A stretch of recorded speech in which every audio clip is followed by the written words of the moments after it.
Pemirsa, 3 rukun warga di kawasan padat penduduk Kapuk Muara, Penjaringan, Jakarta Utara masih terendam banjir setinggi hingga 50 cm pada Kamis malam. Ya, banjir tidak hanya merendam pemukiman, namun juga akses jalan dan tempat usaha hingga menyebabkan sejumlah pemotor mengalami mati mesin.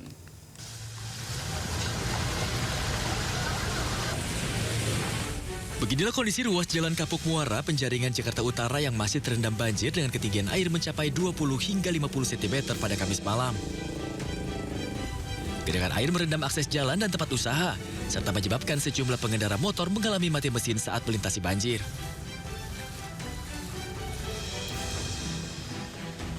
Tak hanya itu, air juga masuk ke dalam rumah warga sehingga aktivitas warga yang ingin keluar masuk kawasan tersebut menjadi terganggu.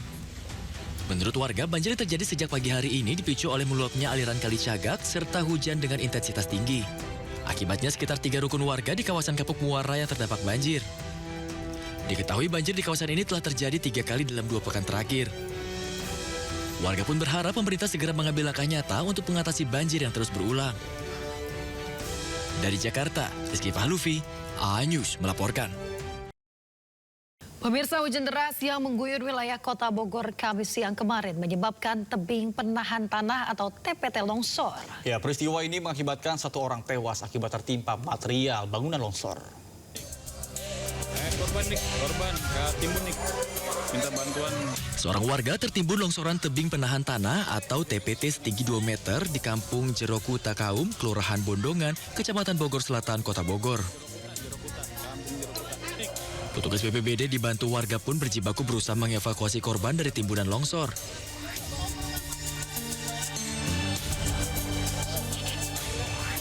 Evakuasi pun baru berhasil dilakukan usai 1 jam. Meski korban sempat dilarikan ke rumah sakit, namun nyawanya tidak bisa diselamatkan. Peristiwa longsor sendiri terjadi setelah kawasan Bogor diguyur hujan deras pada Kamis sore hari. Loginya TPT ambruk. Kira-kira tadi jam 6.20-an lah. Sudah adzan maghrib. Jam segituan. Tingginya kira-kira 2 meteran lah. 1,5 meter antara 2 meter gitu. Jadi nggak terlalu tinggi, cuman TPT-nya dari batu gitu ya ininya. Nimpa ada korban namanya Ibu Mimin. Atas peristiwa ini, Pemkot Bogor pun menghimbau kepada masyarakat untuk tetap waspada di tengah kondisi cuaca ekstrim. Dari Bogor, Jawa Barat, Andi Firmansyah, A-News melaporkan. Pemirsa, untuk mengutamakan keselamatan, pencarian korban hari ke-6 dilaksanakan secara on-off karena cuaca buruk. Ya, 2 kantong jenazah berhasil dievakuasi pada hari Kamis dan berikut laporan jurnalis A-News Naura Safikah dari Cisarua, Bandung Barat, Jawa Barat. Memasuki di hari ke-6 evakuasi korban bencana longsor di Desa Pasir Langu, Kabupaten Bandung Barat ini menerapkan metode selektif dan juga on-off dikarenakan faktor cuaca buruk. Dari pagi hingga di sore hari, hujan dengan intensitas cukup tinggi disertai dengan angin kencang dan juga kabut tebal ini menjadi salah satu penghambat bagi tim SAR gabungan untuk mencari korban yang masih tertimbun di dalam tanah. Sehingga tadi pada pukul 15 waktu Indonesia Barat ini diputuskan dan juga diperintahkan kepada tim SAR gabungan untuk segera meninggalkan lokasi dikarenakan kondisi yang tidak aman. Dan memang pada hari ini ada penambahan dari kantong jenazah. Untuk total penambahan kantong jenazah ini ada 3 kantong jenazah. Namun di antara ketiga tersebut ada 1 yang berisikan tulang belulang yang ternyata ini merupakan salah satu dari area pemakaman yang berada di worksite B1 sehingga diputuskan dari tim SAR gabungan untuk kebumikan kembali secara lebih baik. Jadi untuk total dari kantong jenazah korban bencana longsor pada hari ini di hari ke-6 total ada penambahan 2 kantong jenazah. Sehingga kalau misalnya di total dari hari pertama hingga hari ke-6 ini untuk kantong jenazah yang sudah berhasil dievakuasi ada 55 dan 41 diantaranya sudah dinyatakan meninggal oleh tim DVI Polda Jawa Barat. Dan kalau misalnya untuk sisa yang masih dalam proses identifikasi ini masih ada belasan dan juga dari laporan keluarga yang mengaku ada keluarganya kehilangan ini masih ada sekitar 20 dan terus dilakukan untuk pencarian dari korban yang masih hilang di bencana longsor ini. Dari Bandung Barat, Naura Syafikah, Tri Julianti, iNews melaporkan. Pemirsa, seorang prajurit marinir asal Kabupaten Lampung Utara gugur tertimbun longsor ketika mengikuti latihan militer di Cisarua, Bandung Barat. Kepergian almarhum meninggalkan duka mendalam terutama bagi sang istri yang tengah mengandung anak pertama. Tangis keluarga pecah di rumah duka almarhum Praka Marinir Ari Kurniawan di Desa Kalibening Raya, Kecamatan Apung Selatan, Kabupaten Lampung Utara.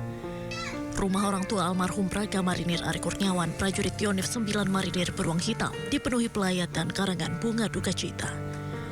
Almarhum diketahui gugur setelah tertimbun material tanah longsor saat mengikuti latihan militer di kawasan Cisarua, Jawa Barat.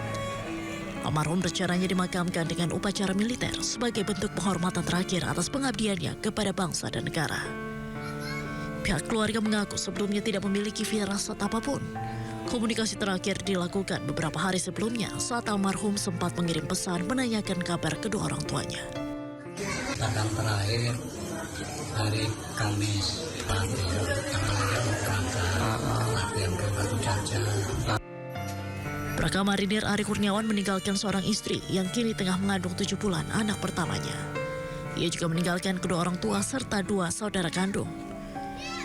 Sementara itu, TNI Angkatan Laut menyatakan dari 23 prajurit marinir yang tertimbun longsor di Cisarua, Bandung Barat, 4 orang dinyatakan gugur saat menjalankan tugas. Dari Lampung Utara, Lampung, Jimmy Irawan, iNews melaporkan. Ya pemirsa, 3 tersangka kasus dugaan fitnah ijazah Jokowi pada hari ini kembali menjalani wajib lapor di Polda Metro Jaya. Sementara itu, tim hukum Roy Suryo CS menyebut akan laporkan balik Egy Sujana dan Damai Hari Lubis. Riza Fadila, Rustam Effendi, dan Kurniatri Royade menjalani wajib lapor di Polda Metro Jaya.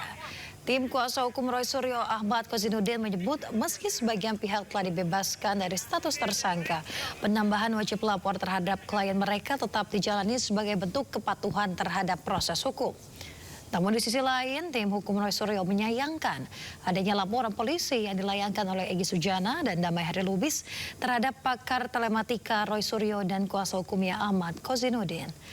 Menurutnya laporan tersebut dinilai sebagai upaya kriminalisasi atas kritik hukum yang disampaikan terkait penghentian penyidikan atau SP3. Roy Suryo bersama 5 tersangka lainnya berencana melaporkan balik Egy Sujana dan Damai Hari Lubis. Kami juga akan sampaikan laporan kepada saudara Egy Sujana. Karena sebenarnya setiap statement itu sangat menyakitkan, tetapi karena kita saudara, statement itu tidak kita proses.